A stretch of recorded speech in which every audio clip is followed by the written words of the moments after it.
Hi, everyone. My name is Phan Ngoc, and I come from VNU, University of Languages and International Studies, Vietnam National University, Hanoi. The topic of my presentation today is about students' attitudes toward translanguaging practice at EFL classroom in Vietnam.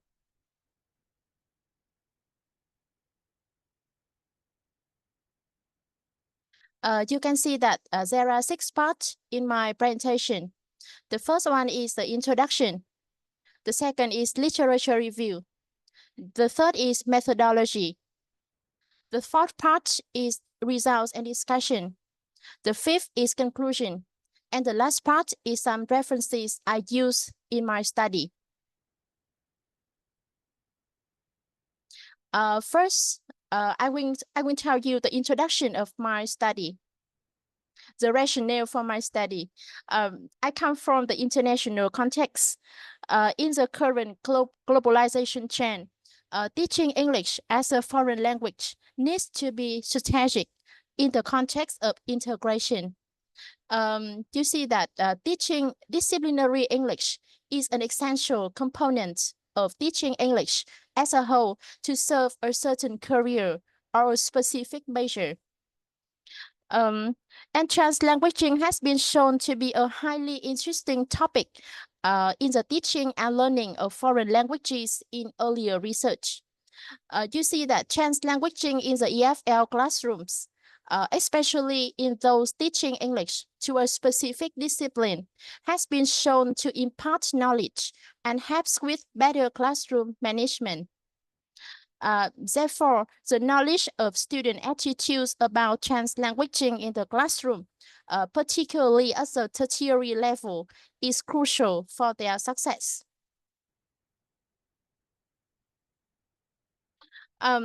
Now I come from the Vietnamese context.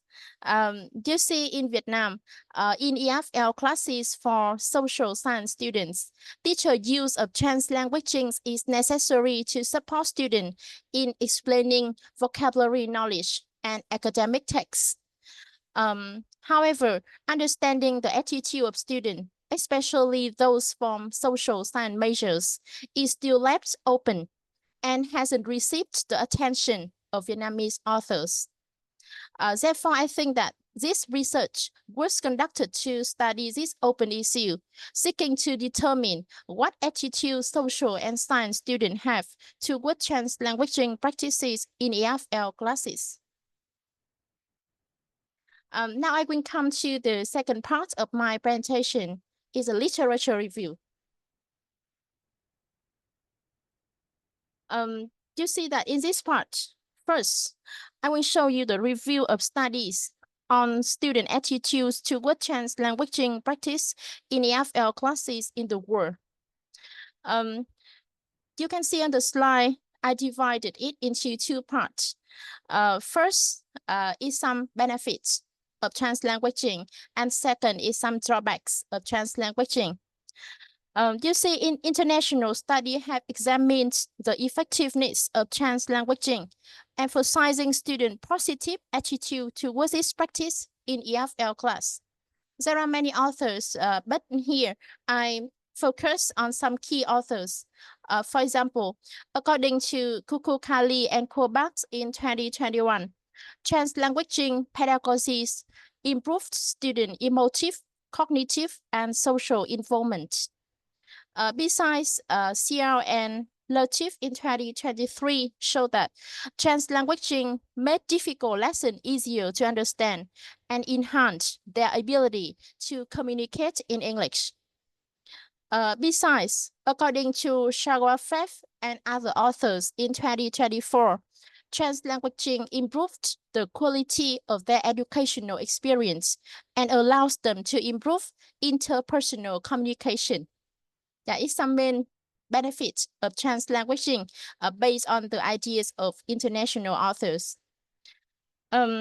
Despite its obvious benefits, some studies have also shown negative views among students about the use of translanguaging in EFL classes. You can see on the slide, I only show some key authors. For example, Losowik, in 2020 shows some main drawbacks of translanguaging, such as student lack of translanguaging experience and reluctant to apply their multilingual repertoires when learning new languages. Besides, Raja and other authors in 2021 focus on some main drawbacks, such as indigenous language diversity, English-only ideology, desire to be familiarized with English, and the student guilt. Yeah, it is some main drawbacks that these authors mentioned. Besides, according to Nimbil and Manza in 2021, some drawbacks of translanguaging include the strictness of the language policy, rigorous monolingual assessment, and inadequate teaching and learning materials. Besides the international study, now I will show you the review of studies on student attitudes toward translanguaging practice in EFL class in Vietnam. In Vietnam, you see the student positive attitudes toward translanguaging has received the moderate attention from authors. Here I mentioned three main authors.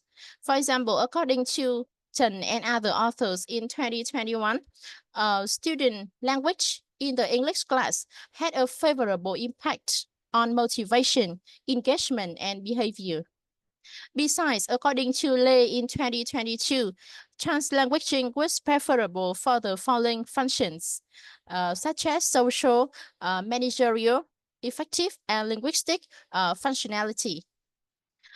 And according to Phan and Vũ in 2023, translanguaging was essential for scaffolding student learning, particularly for cognitive purposes, such as explaining difficult grammar vocabulary.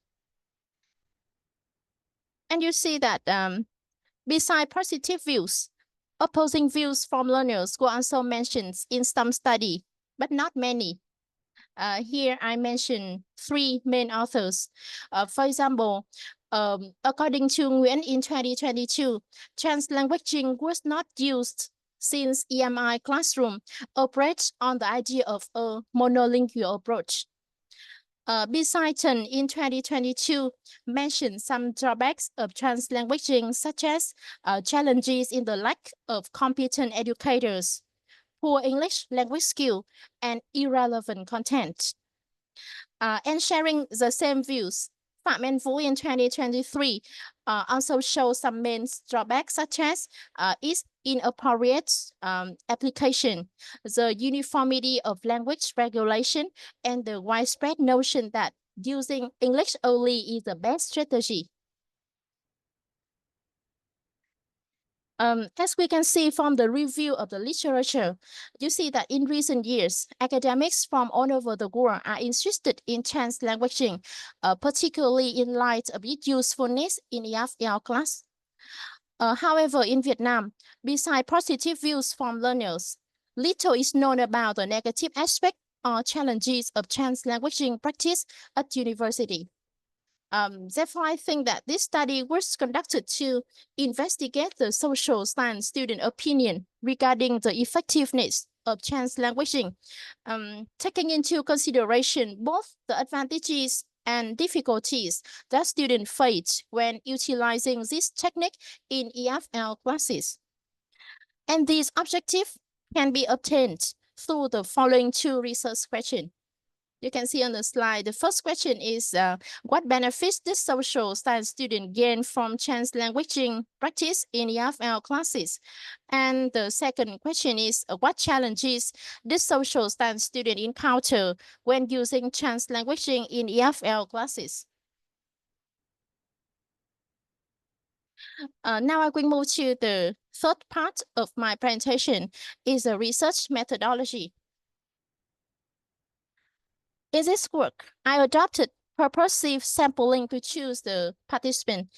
You see the participant in my study includes 120 students from 4 English for social science and humanities classes that I was directly assigned to teach at Vietnam National University, VNU.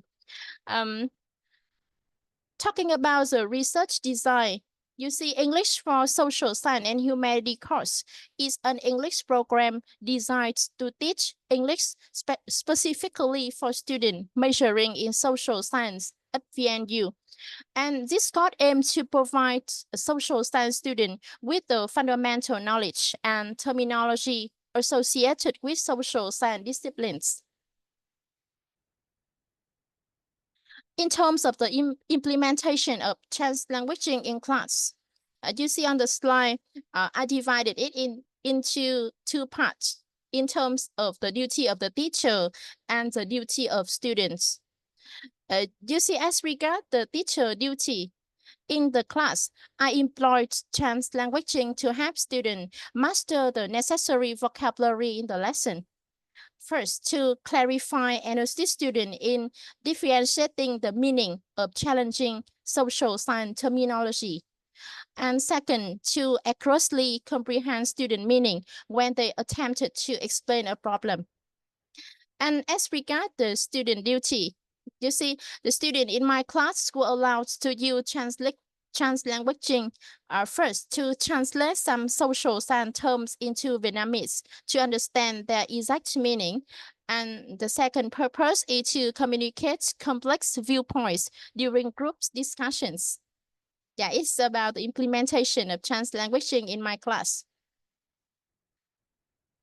Now I will tell you some information about the research methodology. To meet the objective of the research, I combine quantitative and qualitative research methods. Specifically, I collected data from students in two ways and in two phases. In phase one, a questionnaire was adopted to investigate the social science student attitude toward the benefits as well as the challenges of translanguaging practice in EFL classroom. In this part, the closed-ended questionnaire, it means a five points Likert scale, including two parts. Part one includes 12 statements related to the benefits of translanguaging for social science students in EFL classroom. And part two has 12 statements on challenges of translanguaging. Second, in phase two, I use the interview method to clarify the information obtained from the survey. Specifically, it is a semi-structured in-depth interviews, and it was based on a list of questions or topics to shed light on issues arising from the survey, such as the role of translanguaging in EFL classes for social science students, the frequency of translanguaging use, some main benefits and challenges of translanguaging in EFL class, especially for social science major.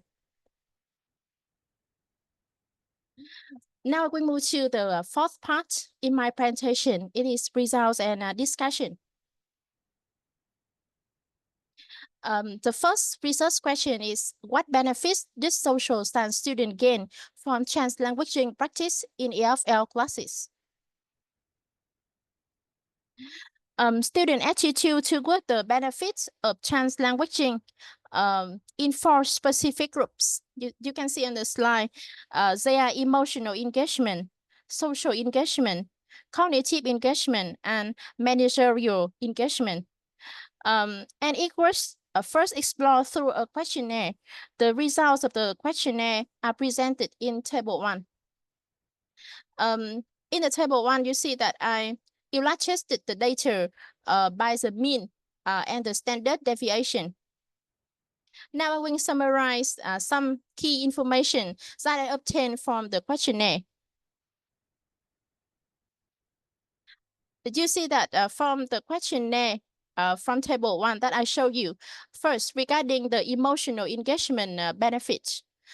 You see the majority of students concurs that translanguaging made them feel more comfortable to discuss social themes. It has quite high mean score with 4.63. And here I quoted the student opinions. One student shared that some topics are related to anthropology or psychology. As the vocabulary in this topic is quite difficult, we sometimes do not understand the Vietnamese meaning. So using translanguaging makes us feel easier to understand and more comfortable discussing these topics with teachers and other friends. And in terms of the social engagement benefits, all three statements in this group again high mean score over 4.5. During the interview, the student also highlighted the significance of translanguaging in fostering stronger relationships within the classroom, as well as between teachers and students. You can see one student shared that with the support of the mother tongue, teachers can inspire us to speak up, share our experience, and help us feel more involved in the class.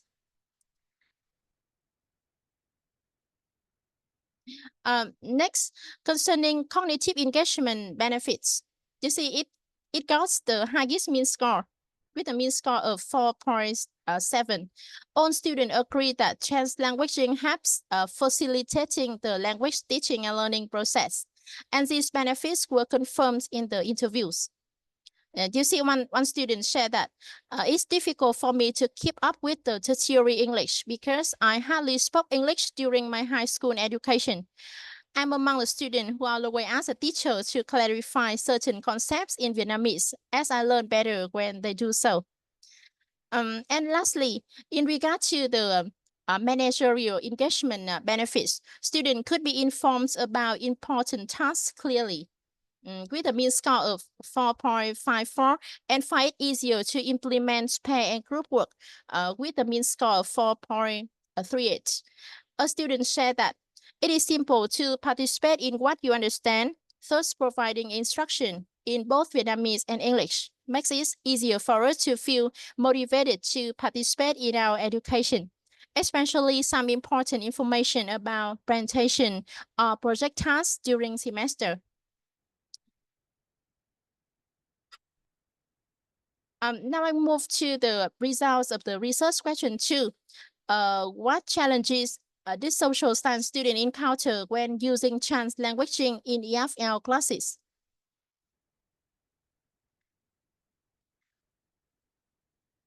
You see that based on the clarification of Phan and Vu in 2023, part 2 of the questionnaire includes 3 main groups of challenges. As you can see on the slide, the first group is inappropriate application in learning. The second is English-only ideology. And the third group is mismatch in material and assessment. And the average mean values and the standard deviation were illustrated in table 2, you can see on the slide. Now we summarize some key points that I can get from this table. As you can see from the table 2, first, in terms of and you can see that in terms of the first group, it is inappropriate application in learning. All student agrees that translanguaging can make students feel unnecessary to teachers speaking English. This result got the mean score of 4.23 and depends on the mother tongue. With a mean score of 4.1. And to explain more about these challenges in the interviews, one student expressed her opinion that I think translanguaging is very useful, but overusing it can give us the impression that we can just speak in Vietnamese whenever we find it difficult to express ourselves in English. And sharing the same views, another student said that sometimes we are certain that the teachers will use Vietnamese to clarify her ideas, so we will not pay attention to her English speaking. Gradually, we may become less motivated to enhance our English, leading to lower proficiency levels. Next, concerning the mismatch in materials and assessment, one aspect that student agree, all student agrees is that translanguaging requires resources that supports bilingual languages. This aspect gained the mean score of 4.38, and one student said that the textbook for the course are written in English. I think resources that support both Vietnamese and English are needed for translanguaging. However, they might not always be easily accessible. And lastly, for the last group, as regard challenges related to English-only ideology, it can be seen that the mean score in this group are not high, with a mean score under 4, which means that students did not believe that English-only learning approach is the best. And here I quoted one student opinion. He said that study English for social study and humanity requires us to learn knowledge and vocabulary related to social science. Many complex expressions are difficult to convey in English, so using translanguaging is necessary for us to understand the lesson. You see that this result is entirely in line with the data I obtained from table 1 in the previous section, which show that the students were generally in favor of using translanguaging in the classroom to help them learn social science-oriented English. Now we move to the last part of my presentation, is a conclusion. So with this study, I have 3 main conclusions. The first conclusion is social science students had a positive attitude about the benefits of translanguaging in all 4 aspects: emotional, social, cognitive, and managerial engagement. I think that is very positive and encouraging results that I can gain from this study. The second conclusion is besides the study also reveals some challenges of translanguaging practice in 2 main aspects. First is in inappropriate learning application, and the second one is in materials. Yeah, it is some points that the teachers need to consider when using translanguaging in English classes.